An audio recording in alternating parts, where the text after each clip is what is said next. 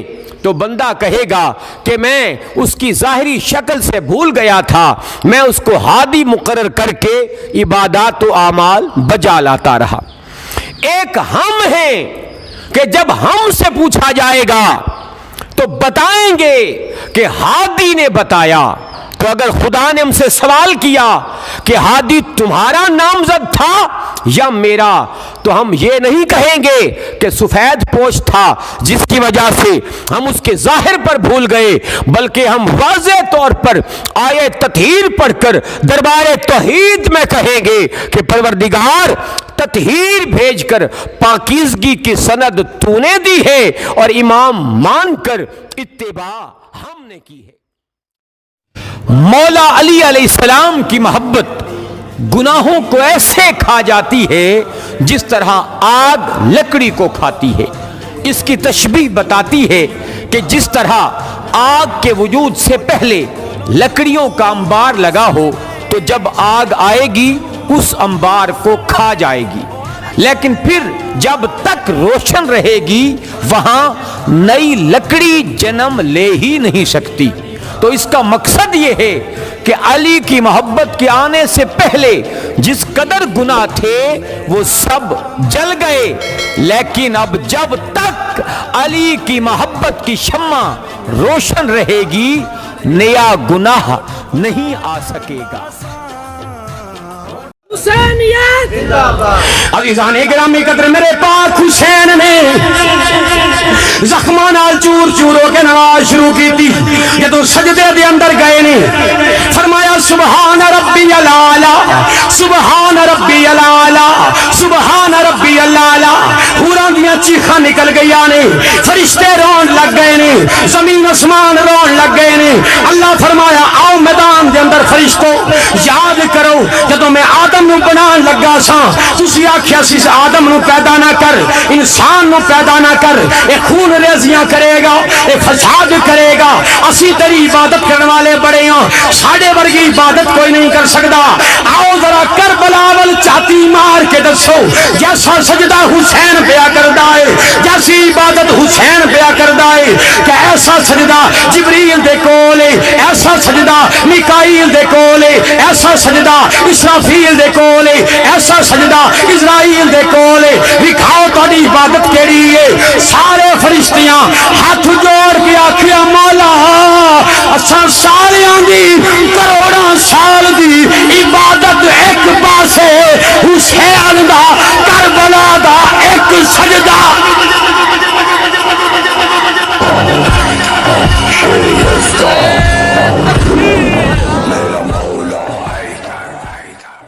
السلام علیکم یا علی علیہ الصلوۃ والسلام۔ مدد صاحب کا دیوبندی علامہ فروغ حیدر۔ فروغ عمر سے فروغ حیدر کیسے بنا؟ میں شیعہ کیوں ہوا؟ شیعہ کو کافر کہنے والا خود کیسے شیعہ ہو گیا؟ اور اس نے بتا دیا کہ میں نے مولا علی علیہ السلام کو پہلے کیوں مانا ہے، اور یہ جو آپ امید کرتے ہیں کہ بہت ہی فائدہ مند ہوگی اور آئی ہوپ کہ ہیلپ ہو رہی ہوگی۔ والسلام یا علی علیہ السلام۔ مدد حق حیدر مولا عباس کے علم کو پرسن کو ضرور سلام کیجیے، ہم آپ کو دعاؤں میں یاد رکھیں کہ آپ ہمیں دعاؤں میں یاد رکھنا۔ بہرحال علامہ صاحب شیعہ ہو گئے ہیں اور اس میں کوئی شک نہیں ہے۔ آپ اسے مذاق مت سمجھنا، سچ سمجھو یا مذاق سمجھو، یہ اللہ ہی بہتر جانتا ہے۔ بہرحال جو بھی اہل بیت کے حق میں بولتے ہیں لوگ انہیں شیعہ کہتے ہیں۔ ہم انہیں شیعہ اس لیے کہہ رہے ہیں کیونکہ آپ کو یہ ویڈیو سننا چاہیے، دیکھنا چاہیے۔ اگر ہم شیعہ نہیں کہتے تو آپ ویڈیو نہیں دیکھو گے، اگر آپ ویڈیو نہیں دیکھو گے تو آپ کو علم میں اضافہ نہیں ہوگا۔ دعاؤں میں یاد رکھنا، آپ دیکھ رہے ہیں حسین لیو اینڈ ہارڈ می اور Hussain live and hard me, Hussain live and hard me, Hussain ہمارے دلوں میں رہتا ہے۔ شیعہ کو کافر کہنے والے آخرکار خود شیعہ ہوتے جا رہے ہیں اور مولا علی علیہ السلام کو پہلا امام مانتے جا رہے ہیں۔ کیوں مانتے جا رہے ہیں اس کا کسی کو نہیں پتہ، مگر حقیقت یہی ہے کہ لوگ شیعہ ہو رہے ہیں۔ اس بات کا کوئی انکار نہیں کر سکتا کہ یار دنیا تیزی سے شیعہ ہوتی جا رہی ہے، شیعہ ہو رہے ہیں لوگ۔ کیوں ہو رہے ہیں، کیسے ہو رہے ہیں یہ نہیں پتا۔ فاروق عمر سے فاروق حیدر ہو رہے ہیں، حیدر ہو رہا ہے، علی ہو رہا ہے، نعرہ حیدری لگایا جا رہا ہے۔ یہ سب کچھ کیوں ہو رہا ہے؟ مولا علی کو آپ پہلا امام کیوں مانا جا رہا ہے؟ اس بات کا ہمیں تو نہیں پتہ، آپ کو پتہ ضرور ہوگا۔ کمنٹ میں ضرور شیئر کرنا آپ کو ویڈیو کیسے لگی، انفارمیٹو لگی یا نہیں لگی، اس کی ضرور ہمیں کمنٹ میں